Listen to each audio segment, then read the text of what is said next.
between the policy maker of Ministry of Public Health and patient groups or other key players who involved in ART and RRT. Later on, antiretroviral therapy is included since 2003. This is because of the political decision, pressure by international NGO, and the capacity of Thailand to produce the low cost of ARV. For the renal replacement therapy, it took longer time. It was included in 2007. Once we found out that renal replacement therapy interventions, both peritoneal dialysis, hemodialysis, and kidney transplant were not cost-effective. But with the other consideration of the policymaker, they decided to include it in order to prevent catastrophic of the household. That was the informal process. For the formal process of priority setting within the UC scheme, it just started in 2009. We say that it is participatory, transparency, evidence-based, and contestable process. We begin with the topic submission. 7 groups of people who are policy makers, academia, professional, patient groups, civil society organization, industrial group, and general population can submit topics that they would like to propose for consideration. Each group can propose up to 3 interventions, not more than 3. We allow the process twice a year, during January and June every year. These 7 groups will propose the topic, and then we come up with 21 topics. We don't have capacity to do assessment for all 21 topics in detail. Therefore, we have a process of working groups to consult together and come up with topic selection with the 5 criteria: magnitude and severity, effectiveness of intervention, variation in practice among the 3 schemes of Thailand, financial impact, equity dimension, and other ethical dimension. For example, 21 topics might be selected as only 10 topics because of limitation of research capacity. IHPP and HITAP cannot do assessment more than 10 topics during the 6 months. It's too many. We try to reduce to 5 or not more than 8 per 6 months, because we need to run throughout the year. When the topic was selected, it comes to the researcher in the middle of the PowerPoint. Researcher from IHPP and HITAP did an assessment of each topic on its cost effectiveness, budget impact, equity dimension, as well as supply side readiness. When we got the full-blown assessment, we propose to the subcommittee on benefit package of the UC scheme. This is subcommittee will do the appraisal. Sometimes they request the researcher to fine-tune more on solution or whatever they think it is important for policy decision. After pass the appraisal of the subcommittee, the subcommittee will propose those policy options to the decision of the UC scheme by the board. We have 30 members of the board of the UC scheme, chaired by the health minister.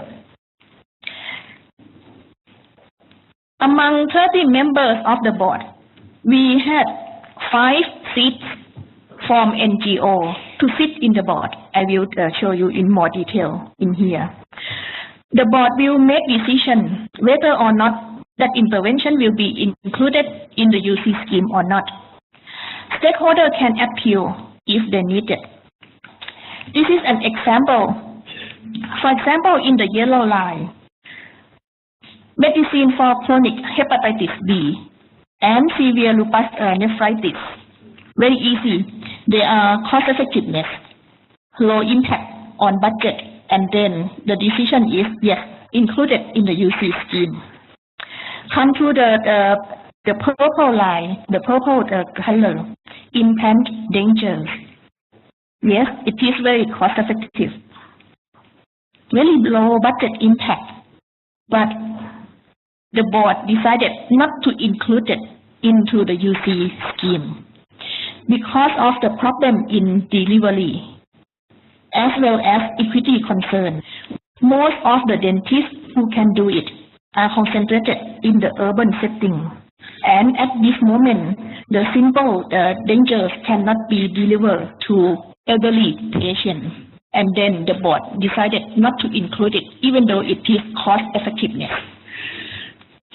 For the green color, for the medicine for chronic hepatitis C and adult diapers for the urinary and fecal incontinence. They are very cost effective, but very high impact on the budget in the future. The board decided not to include it in the UC scheme. Another reason of adult diaper is that it can be used by the local innovation. For example, they use a fabric to use instead of the diaper. That is costly. Another example on severe asthma for the new medicine. It is not cost effectiveness and then very high budget impact. The decision is no, not included. We use the ICER ratio of 1 GDP per capita per quality gain.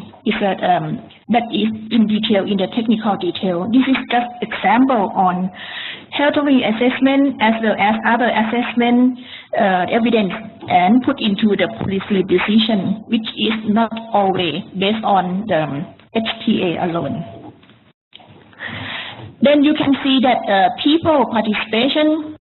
I think this is the previous one. Anyway, people can have voice in the UC scheme in many channels. You see already benefit package, and then I will show you more in other aspects. As well as people can have their voice beyond the UC scheme, which is National Health Assembly. For the UC scheme, as I mentioned you, the people can be sit in the board of the UC scheme. There are 5 seats for the NGO, 4 seats for the local government representative. This is the data of the 9 NGO groups that it is in the law. Among themselves, they need to select 5 representatives to be sit in the board of the National Health Security Office as well as Standard and Quality Control Board. Another aspect is public hearing of the UC scheme. By law, it is already indicated that public hearing must be conducted annually. The various topics of benefit package, quality of services, etc. From whom? From various stakeholders, including provider, beneficiary, public health officer, as well as local government officer. Around 10,000 participants per year. They did at the national level and then expand to the district level, provincial level, and then they wish to expand to the sub-district and district level later. Another way of information is on satisfaction survey. It is an annual conduct by a private university in Thailand. We conduct both consumer and provider satisfaction, which can show you. It is very simple to see that the provider had lower satisfaction score by the consumer. This is common. Another way of getting voice from people is from the call center, customer service, 24 hours, 7 days.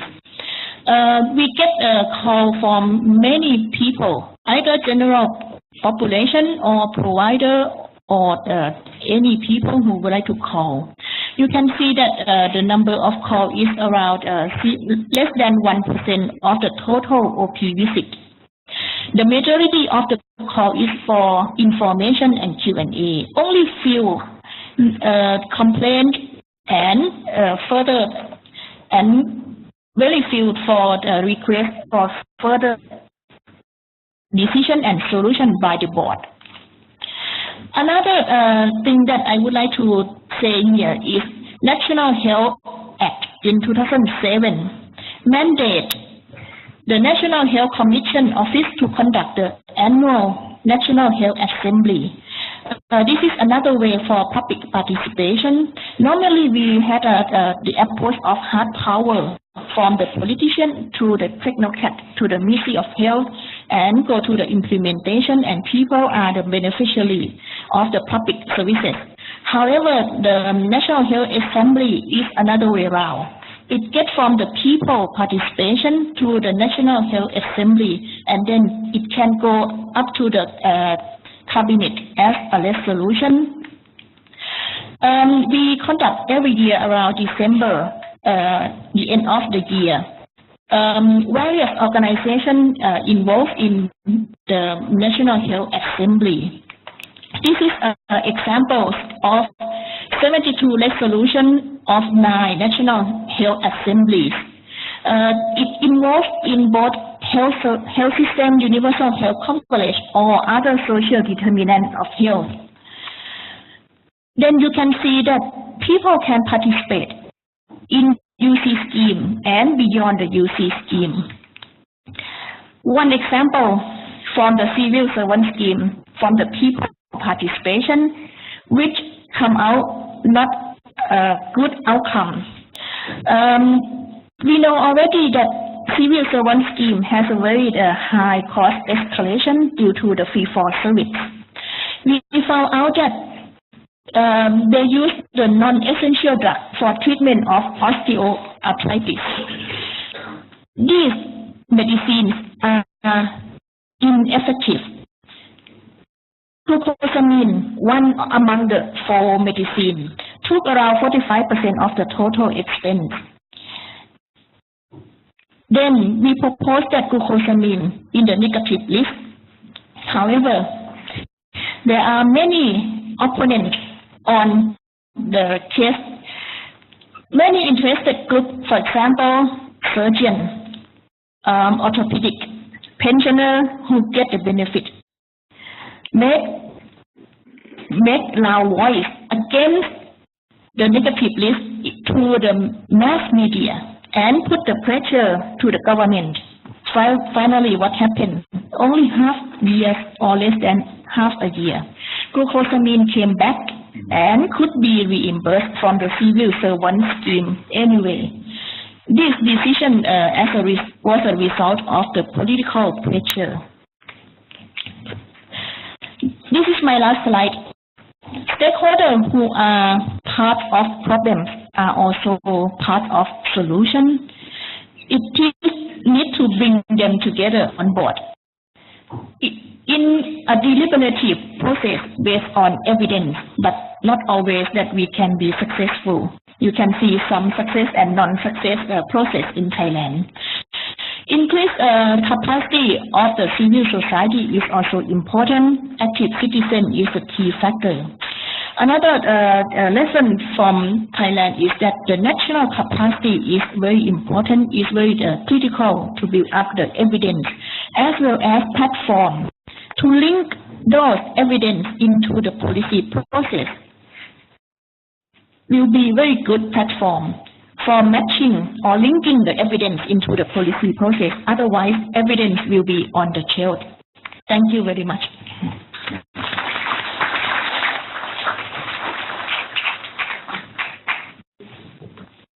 Thank you very much, Wolapon.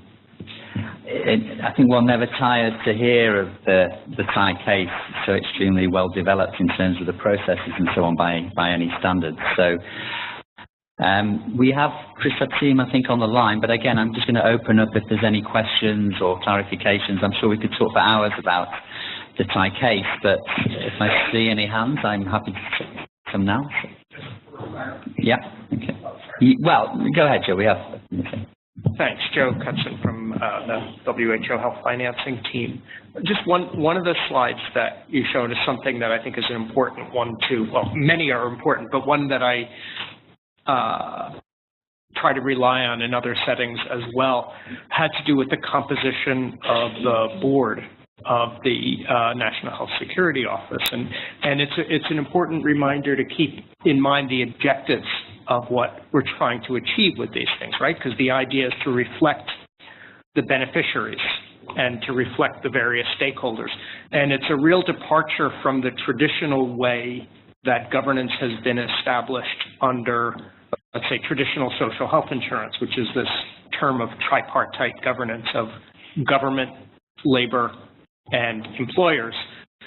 And that is an inheritance from Europe, basically, from European social health insurance systems in the context of where most of the population is actually in the formal workforce. And your example highlights that that's not the world of most countries.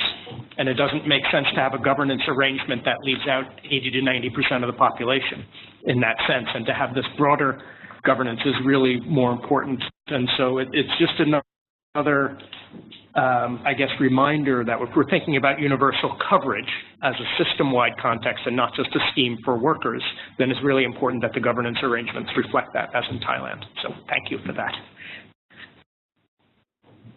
Okay.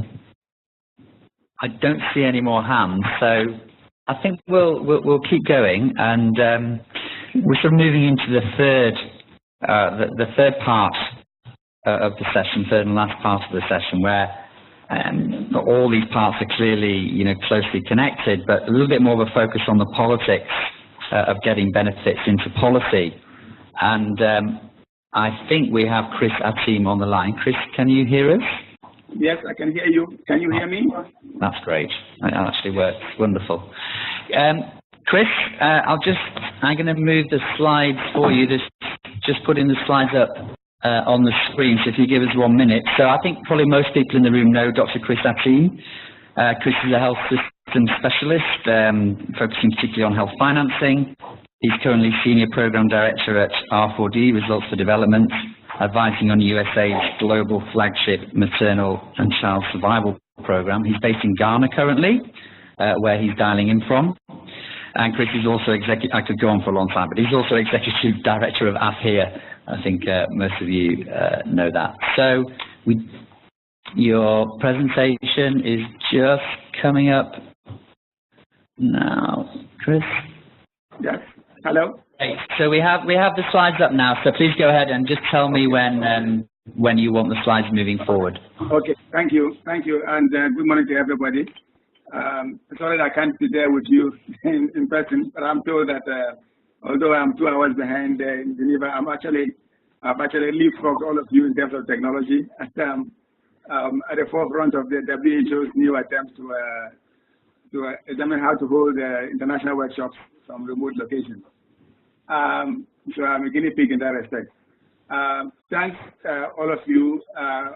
I just wanted to share with you the experience that we have in Ghana about reviewing the benefits package, and then in that process discovering wider implications for the health system, which were necessary as part of any reform to make the national insurance scheme work better. Now, most of you know that. So next slide.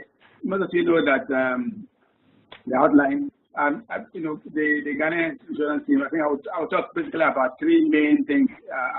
Here in terms of the review, the background to the review, the process that we use, and some main findings and recommendations that emerge from there because of the time limitation. So in terms of the background, most people know that Ghana had a health insurance scheme set up by law in 2003, came covering about 40% of the population now, It's basically tax funded with very little contribution from other sources like premiums. Now, by 2009, there were some challenges that were becoming very apparent. The first one was, and perhaps the most difficult one, was the technical deficits of the NHIS, of the National Insurance, which were becoming a problem, and were expressed especially in the delayed payments to providers, which put the sustainability of the whole scheme into question. There was also, again, emerging from that, an effective return of the user fee system, where providers, because they were not being paid on time, are actually charging users directly for services that should be insured and should not have any fee or even co-payment on them. And there was a growing sense in some circles that as a result of all of that, the benefits package was too generous. Ghana, the benefit package is well known to be pretty generous. I don't know about too generous, but certainly very generous. And the total said to cover about 95% of the conditions, the health conditions of the population. So that's pretty expensive. But there were people beginning to actually argue that the benefit package was rather too generous and that was not affordable. There was certainly rising user and provider dissatisfaction also with the scheme. And I mean, in a broader context, you know, here too was that the health indicators, some of them like maternal health, were not seeing any dramatic improvement. If anything at all, there has been some recent discussion about the worsening neonatal, for instance, indicator. You know, just as one example, there were issues about exactly what we're getting as a result of the spending that we're making in the health sector. So all of these issues were there in the background. As a result, the president set up a review committee 2015 with a mandate to review and make recommendations on the sustainability, efficiency, equity, and accountability and user satisfaction or responsiveness of the scheme. There was a particular specific item in the terms of reference that asked the scheme, the review committee, to examine whether the benefits package could be better aligned with the broad health sector goals of the country. And in that process, they should redesign and restructure the scheme. So that was the context. Now, the process itself it took over a period of 1 year and involved different elements. There were, to begin with, the cost effectiveness of the interventions were not actually questioned as such, but there was fortunately a parallel disease, burden of disease study taking place with very convenient timelines led by the Ministry of Health, the Institute for Health Metrics and Evaluation, and DFID. That work fed directly into our review. So we actually accepted the findings of that work in terms of defining what the priorities were. There was also, we also questioned international evidence around the way we made use of the evidence in the global disease. There were other evidence, that we also used in systematic reviews around benefit packages and so on, the priorities in our scheme. So we actually made use of that, but we also did some technical work as part of this review. We had some desk reviews with consultants who actually reviewed different reports. There have been so many reports and theses and research work on the National Health Insurance Scheme. We reviewed them to find useful information. And the principle that there was no need to reinvent the wheel. We also carried out specific surveys where we identified gaps in knowledge that were not answered by any of the sources that we were talking about, but also specific questions that were related to the scheme, such as, for instance, the delays in the payment. I mean, there were many theories about why the delays were happening. Many people said it was the Ministry of Finance that was not releasing the funds in time. So we actually we had a research project that traced the chain of payment from the collection of the revenue from the taxes up to the actual payment to the providers in order to find out exactly where the delays were. And each step in the chain was given some timeline, and this was done by a USA project. We found out that, in fact, it wasn't really true that most of the delays were due to the Ministry of Finance. There were other elements as well. So it was an eye-opener in terms of not taking received wisdom or anecdotes and allegations and so forth as evidence. And then also we had 7 technical subcommittees, which actually studied particular areas such as the benefit package, where the benefit package subcommittee, we had a subcommittee on governance, one on monitoring and evaluation, IT, areas like that. So we had these technical subcommittees made up of the country's best experts, which we could identify, those whom we could identify who were available and willing to support the process, including countries' experts abroad. And the development partners also were invited to send their own experts to participate in those committees. So we had these 7 subcommittees that did extensive, detailed technical work to inform the committee's work. And then the main committee itself engaged mostly in the more political aspect of the process, which is building consensus and finding out the views of the population, and especially the key stakeholders. So we met with providers, users, and the staff of the National Insurance Scheme, the purchasing agency, through key informant interviews, through specific meetings with the stakeholders, going to their head offices to meet with their staff and their leaders in their own conference rooms. The key, especially in the health sector, or the key identifiable groups, we try to meet them, to listen to them. We also published calls for submissions in the media, so that anybody in the population that wanted to also submit evidence to the committee on their views on the way the health insurance scheme should be restructured or redesigned or made to work better, could approach us. They actually, some people made use of that. We also had a public fora in some regions, in the key regions of the country, the main ecological zones of the country. In addition, we also went to some districts to visit and to listen to both providers and users in each of those areas, not to engage with them to understand their concerns. So this was a deliberate political process to try and understand their public opinion on the different issues facing the scheme, especially in accordance with our terms of reference, the sustainability, efficiency, equity, accountability, and user satisfaction dimensions of the scheme. Voluminous information, and actually lots and lots of the documentation that we have actually produced as part of this process. So that was the actual review. Yeah. So the next slide. We then met and went through these finding these various evidence, and actually had the use of, again, consultants to help us to go through to actually distill the main lessons coming out of them. And we realized that, in fact, a lot of the even through the stakeholder engagements, we already discovered that it was not possible to look at the assignment in terms only through the lens of the National Insurance Scheme problems. You have to have a wider sector viewpoint, look at the issues affecting the sector as a whole, especially the health financing of the entire sector, rather than simply the problems affecting NHIS. Because the sector issues were extremely important. You have not just the context, many of them actually had the direct impact on the ability of the scheme to achieve the various objectives that were set for it. So we had 2 broad streams of findings and recommendations. Those concerning the NHIS design and operations themselves, the governance, so strengthening governance, efficiency, and accountability. For instance, findings and recommendations regarding mechanisms for citizen voice, how to better report on performance. We actually found that even though the NHIS, and if anybody goes to their website, you'll find that they do publish reports, even though with a lag. They publish some annual reports, sometimes with a considerable lag in time. And the reports look voluminous.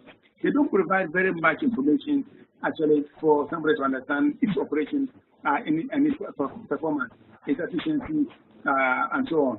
So we actually we looked at evidence of best practice, for instance, in Estonia, which I produced some evidence, some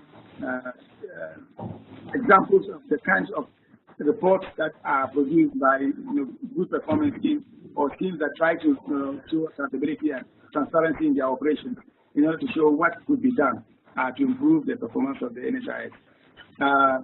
Also, findings around the provider relationships, you know, especially because of the tensions between the providers and the purchasing agency. You know, there's quite a lot of recommendations around that as well, how to improve that. And then in terms of efficiency, ensuring and reining in costs, especially at the higher levels of the health system, you know, the recommendations around budget neutral payment mechanisms. We have DRGs at the higher level of the health system, but they are not bounded by budget neutral you know, approach, and therefore they are not helping to rein in costs as it was designed to do. So we made some suggestions around that as well. In terms of aligning the benefit package with the priorities, there was evidence from our benefit package subcommittee, very clear evidence that in fact most of the concerns for the population and even refunds from the scheme, about 70% of the refunds and so forth go to primary healthcare conditions, and those that could be actually managed by a lot of conditions that could be managed at the primary healthcare level. And yet, in fact, there was a perverse issue where many users were being directed more because of the incentives in the system towards the higher levels of the health system.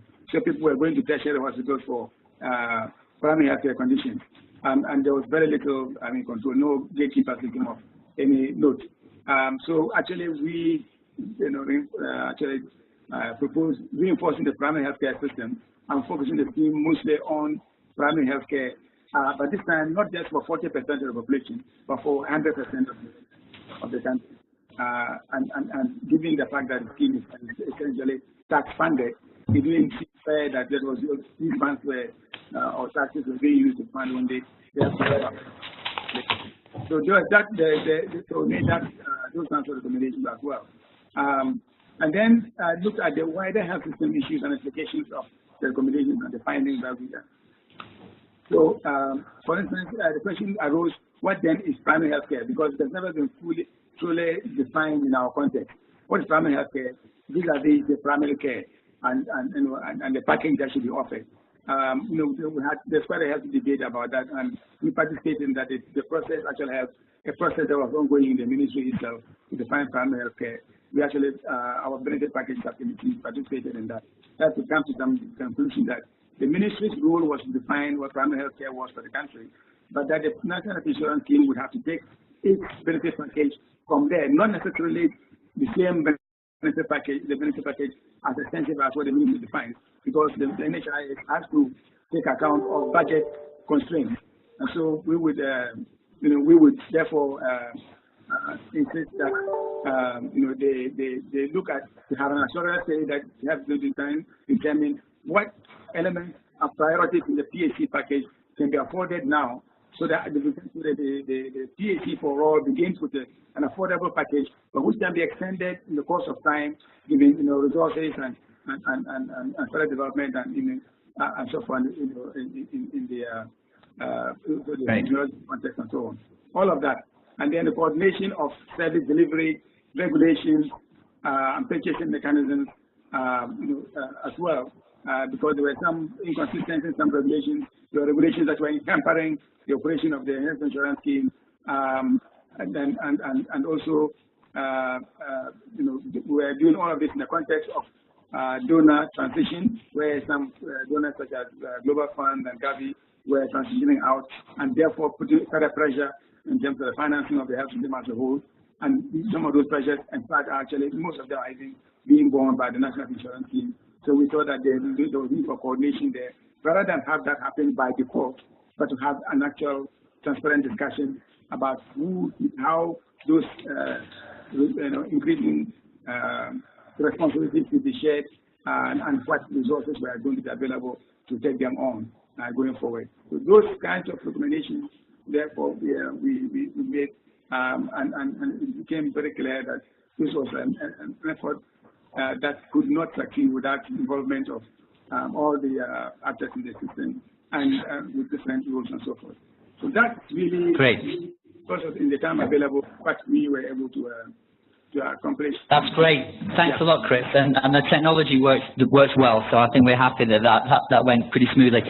Okay. Again, really interesting. Actually, just wanted to ask you, because you're a man with a particular position in Ghana and history and society as well. And I mean, if you do put a political hat on, I mean, how did the politics at the sort of party level and that sort of level and actually taking this concretely forward? Can you just give us a little, you're smiling there, give us a little snippet of reflections on that? Yes, very much. I'm smiling because, you know, the politics has a big impact on the state of the report. Because, you know, we handed this report in September last year to the government. By December, there was an election, and the government was defeated in the election. So there's a new government in power, which, of course, was not the one that set up the review, and therefore their attitude towards the report is not the same. And that dynamic is currently what we are facing right now. There is actually a hopeful development in the sense that there is an principal agreement by the new minister to hold a small meeting, which was funded by USAID, in order to be able to look at the recommendations of the report and see what the new government might be able to take on or not take on. So that's the good news side. But yes, there was the political dimension was most apparent. We tried, nevertheless, you know, precisely because we knew that the election could have any outcome, and not only that, but also for the interest of the country, and because the scheme in any case was set up by a different party from the one that set up this review. We actually tried very much to be in our approach. So both in the committee membership and in the consultation, we consulted there was a purely bipartisan approach. I think the minister admitted that it was a very technical approach, which nevertheless was sensitive to the politics of the country. At least no one has made any major criticism of the work based upon the politics. Followed, yeah. Okay, so watch this space, I guess. I don't think we have any Ghanaians in the room. We have some Ghanaian watchers, some close Ghanaian watchers. So I don't know if anyone has any quick questions for Chris. I know it's a little difficult in this. Agnes, yeah, go ahead. Yeah, Chris, it's Agnes here. My question on the politics is, how would you see, is there any profound difference between the political parties in their position towards the NHIS? I mean, has there been some consistent differences, or is this basically an agenda that's been absorbed by all political parties, and are there different differences between platforms? Yeah, no, thank you very much. And yes, I've been for a primer on Ghanaian politics here. I know. Yeah, actually, the broad answer is that there is a consensus by all the political parties about the scheme that they would like it to survive. You know, that is very clear, and that's the good side of it.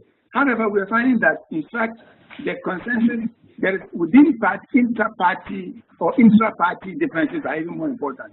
Because what we thought that because the current government was the one that set up the scheme and then lost power, you know, and the government that set up the review was different. In actual fact, the differences that appear between the current government and their initial iteration, the time they were in power the last time and set up the scheme, those two tendencies in that party are actually very different in their approach to the scheme. There is there are some signs that I'm not perhaps revealing any secrets, but there are signs that the current one doesn't have the same approach, in the sense, for instance, that it's being mooted all over the place, that there is no fiscal space for funding the national insurance scheme primarily to taxation, and that we must move towards premium-based scheme. This is not a secret because I've heard it said publicly. So, you know, given that and this is coming from the current government, but this was never mentioned by the previous one, which is a different political party. And this view is different from the view of the party when they were last in power. So I'm saying that the intra-party differences here, you know, seem to be more important even than the inter-party differences. I don't know if you are understanding me, yes. No, it's clear, thanks. Yeah. All right, Chris, thanks a lot. I think we need to draw that to a close now, but I think it'd be interesting to get more information as things develop further, and even the way things have progressed to date, if there's stuff written up on the process, I think that will be really useful. So thanks again, Chris, and I think you're going to stay on the line to listen to our last but not least speaker for this session. So just to welcome Dr. Ali Reza. Dr. Ali Reza is Director General for Health Tariff Standards and Health Technology Assessment in the Ministry of Health and Medical Education in Iran. I don't have that extensive a biography for you. I know you did your PhD in health policy at University of York, and you have a very strong focus on inequalities in health.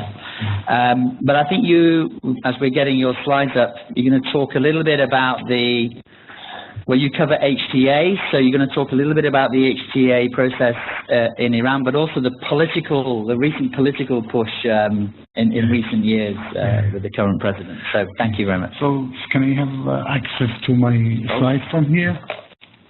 So you just push forward and back. Okay. Thank you, Matt. I would like to thank WHO colleagues, particularly Dr. Shaukat and Dr. Javed for bringing us together and for sharing the experience and for learning from each other.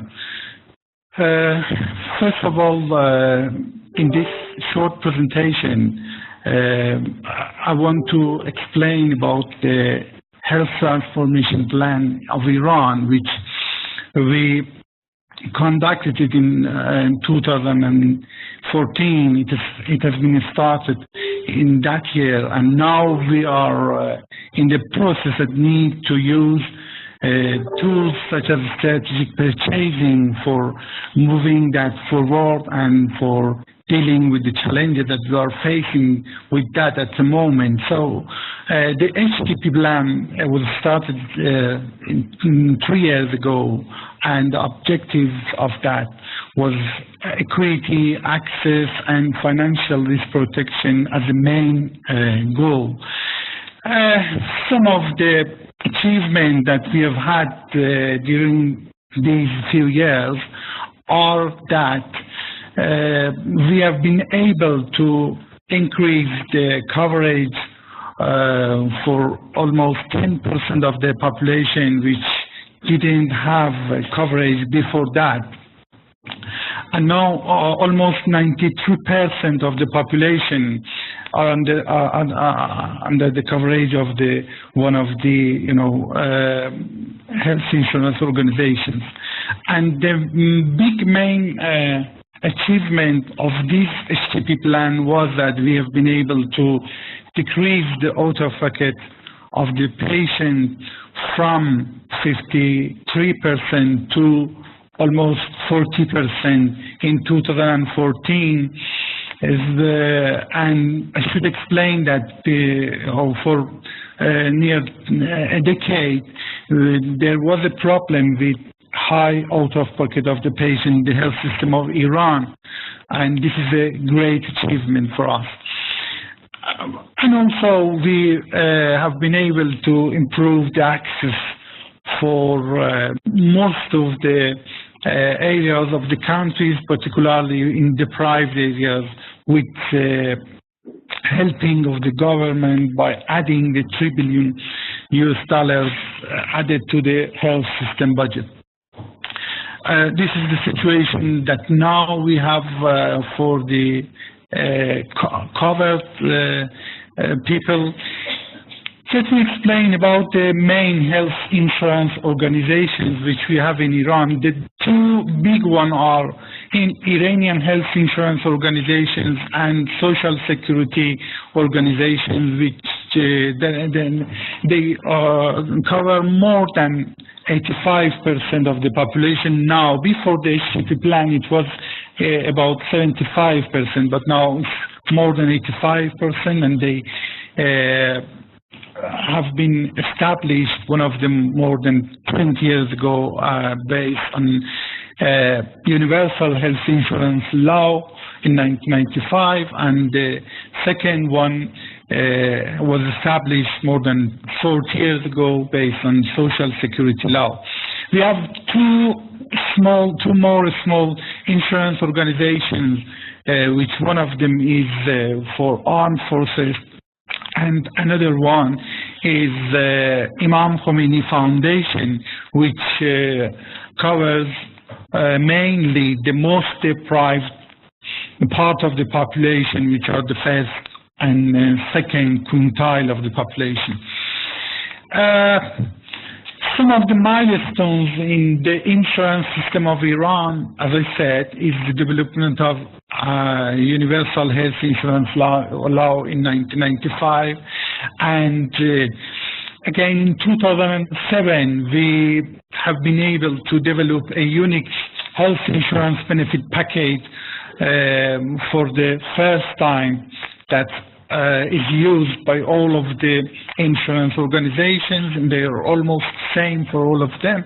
And the last milestone is the HTP plan that we call it Rouhani Care, which is related to the government that we are at the moment. In terms of the benefit package, we have some health insurance benefit package that almost most of the necessary services are under the coverage of this package, but after the HTP we have added some other services in terms of costs or in terms of the service to that, and this part is covered by the Ministry of Health. I'm going to focus mainly on the challenges and the limitations that we have at the moment. We are a country in the middle income countries, and we are facing, of course, some limitations in the resources for covering even the current benefit package that we have.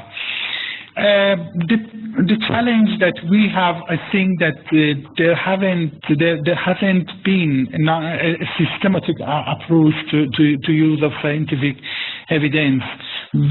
Till now, we haven't used enough the power of the insurance organizations for cutting the prices, and also the decision makers don't consider fully the cultural, social, and economic aspects of the coverage. We have some, like many other countries, we have the problem of political and lobbying pressure on the benefit package designing, and also conflict of interest in the benefit package policies. I think we need a long-term view and forecasting, all of us, for the future, and we need to look at what is going to be happen for our population and the health of them. And so we are in a stage that we need to review and revise the HIBP at the moment. For the way forward, we think that in Iran we need to have this package, and we need to use the HTA and other evidences for revising that. A plan has been ready for revising that, which at the moment, from I think from 8 years ago, we have been able to conduct about 100 HTA in Iran. Almost 10 HTA every year. So the plan that we are going to conduct is based on dividing the current list to white, black and gray lists, using the evidence such as HTA. We have a new burden of disease study as well in our hand, and we're going to use the experience and the view of the stakeholders, of the different stakeholders for revising that. We're sharing this experience with some other countries as well. For the short mechanisms that we are going to do that, removing OTC, over-the-counter medicine, from the list of our covered drugs, and also developing some guidelines which we are facing the problem of implementation for those. As the last slide, I think that it is not easy to use a single strategy for strategic purchasing, and so we have to look at different aspects of our resources that we are using in our insurance system. We need to have a powerful health insurance system by merging them if possible, and if not, by bringing them together and having an integrated health insurance system. And also, I think in Iran we have the problem of having evidence, but it is not compulsory to use them. So we need to revise the law based on the current situation. And also we are going to use the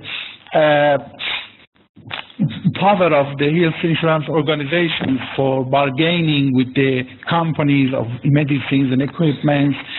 There is a plan, and there is a discussion with Australian government to change the payment system of hospitals, insurance organizations to hospitals, to DRG, and also we're going to make some limitations on outpatient expenditures for the coverage of the population.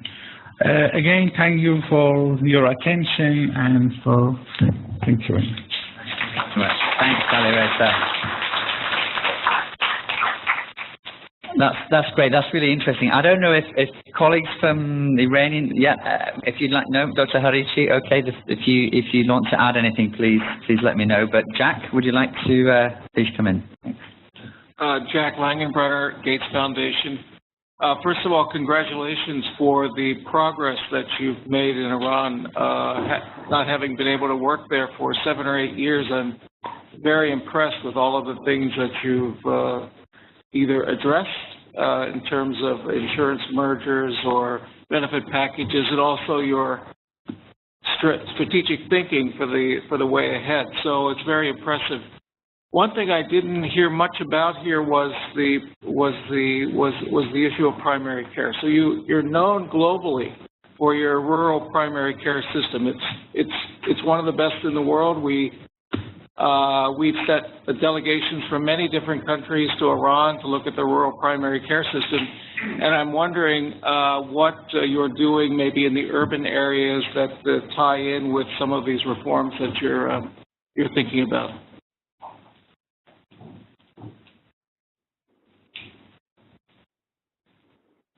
Would you like to respond now? Yeah, go ahead. Thank you for your interesting question. It wasn't enough time to explain about PHC. Part of the HTP plan was expanding PHC from rural areas to the suburb areas, and the next plan is to expand it to the urban areas of Iran. So, and also we have studied about piloting the family physicians and referral systems from rural areas and expanding that to the urban areas as well. 10 provinces of Iran at the moment are ready, out of 30 provinces, are ready to implement the referral system connected to the family physician. Now, I think if this government continue after the election, one of the main plan of the empowering the PHC would be implementation of the family physicians and referral system in those areas. Yeah, Dr. Harichi, please. Yeah. 30 years ago, about 70% of our population lives in rural areas. At the moment, the vice versa. 75% lives in urban areas with more expectation and needs. And we planned a coverage, maybe you know Behbars, our well-known nouns. We prepare for rural areas, especially in the deprived areas of urban areas, and small cities in the first step, cities with population less than 20,000 and 15,000, and at the moment 100,000, and then to big cities. All of our population have a Behbars in rural areas or health experts with Bachelor of Science and with special education for multipotential work. And at the moment, each 2,000 to 3,000 of people have an health expert. And they have electronic recordation. About 65 million of our people, about 84% of our people have this record and referral system, and we hope to do in whole of the country like our rural areas. Thank you. Thank you, Dr. Harichi. I think we have a little bit more time. If you have to have one comment at the front, I can't. If you put your cards up, it's not so easy for me to see me. So stick your hand up in the air if you'd like to speak also. But please, yeah. Yeah, I just have a very small question regarding the plan as such. What can you say about the strategies or the lessons that we can learn from your plan by putting aside the advantages given by the economic growth and fiscal space of the country? This is maybe a difficult question, but just to know about the lessons that we can learn from this experience. My second question is about the role of university hospitals as structure. Iran health system is particularly different from ours by the role of the university hospitals as the head of the health pyramids of the health provision in the health system. My question is, what is the role of these university hospitals in enforcing the use of guidelines in health institutions? So that's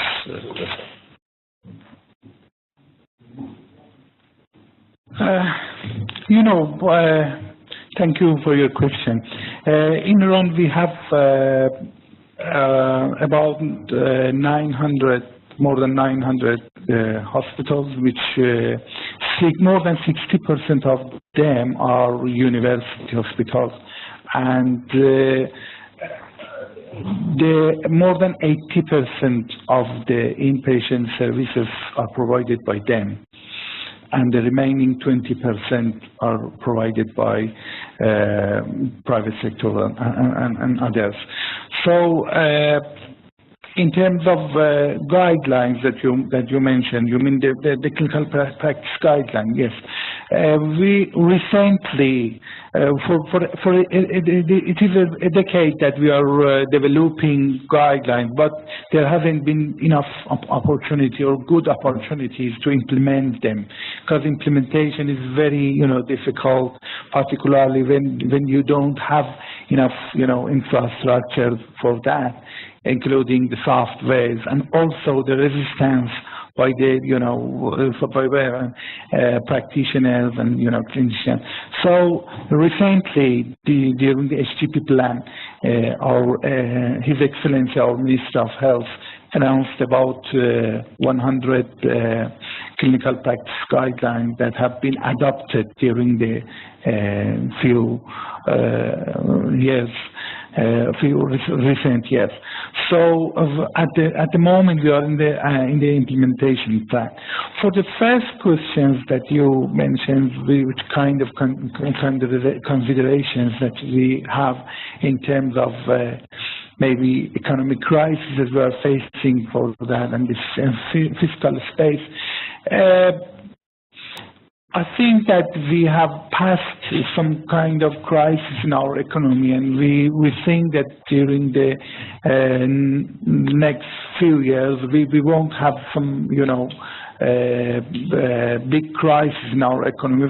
So, but we have to think that even though we won't have more than now resources that we have at the moment. We are planning with the resources that we have in our hand at the moment, but we are not going to expand the health system market more than that we have. Yes, thank you for your questions. We do more economic growth in health system in the field of sanction and down pricing of the oil, one of our main things. The major point is the political will by president. He was the only person that promised to people universal health coverage and coverage of insurance by all people. We trade off by him and some other persons in election to do something for health, and people bring their nomination for you. The second point is stewardship. We think the stewardship in our health system by the Ministry of Health in recent years after HTTP has increased largely. And we do more for paying money for good performance. For example, we construct a system that public sector, including our insurance company, purchase the same service with less expense than from the private sector.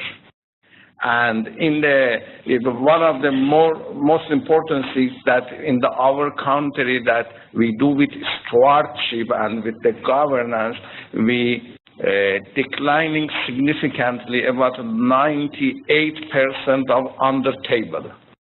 It includes about 10 to 15% of our total health expenditure, a huge amount of money. But at the moment, it is there isn't any under table or illegal payment in public sector, and in the private sector is declined to about 90 to 95%.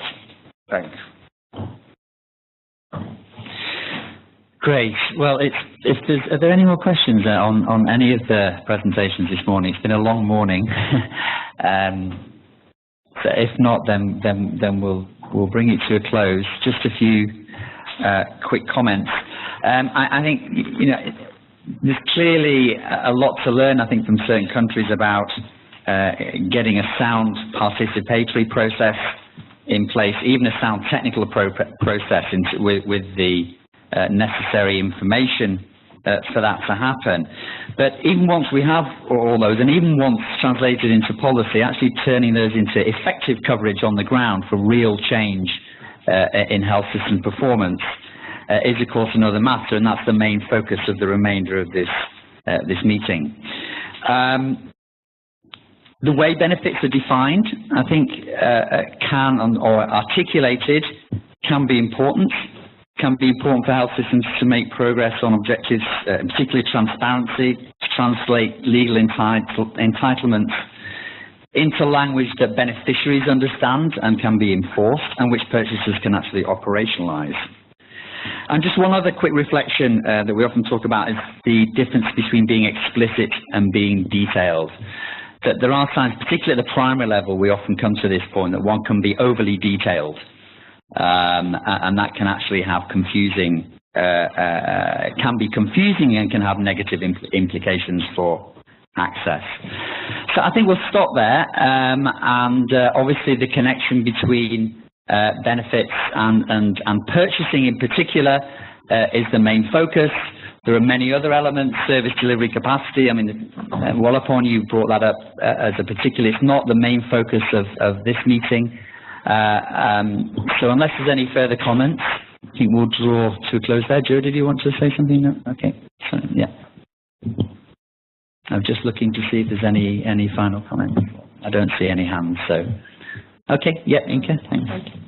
Well, thanks so much. I have 3 short announcements. The first one was a couple of participants asked whether presentations will be available, and yes, indeed, they are on the Dropbox. We had shared the link a couple of days ago, so this is where you will find the presentation. Now, as we have translation, we have to, try to really stick to the schedule because they're working along that schedule. So the idea is to come back at 1:45, so in an hour and 10 minutes. And maybe the most important thing is now about what we purchase for the lunch package, because the whole meeting is about purchasing, and we had very serious purchasing questions here as well.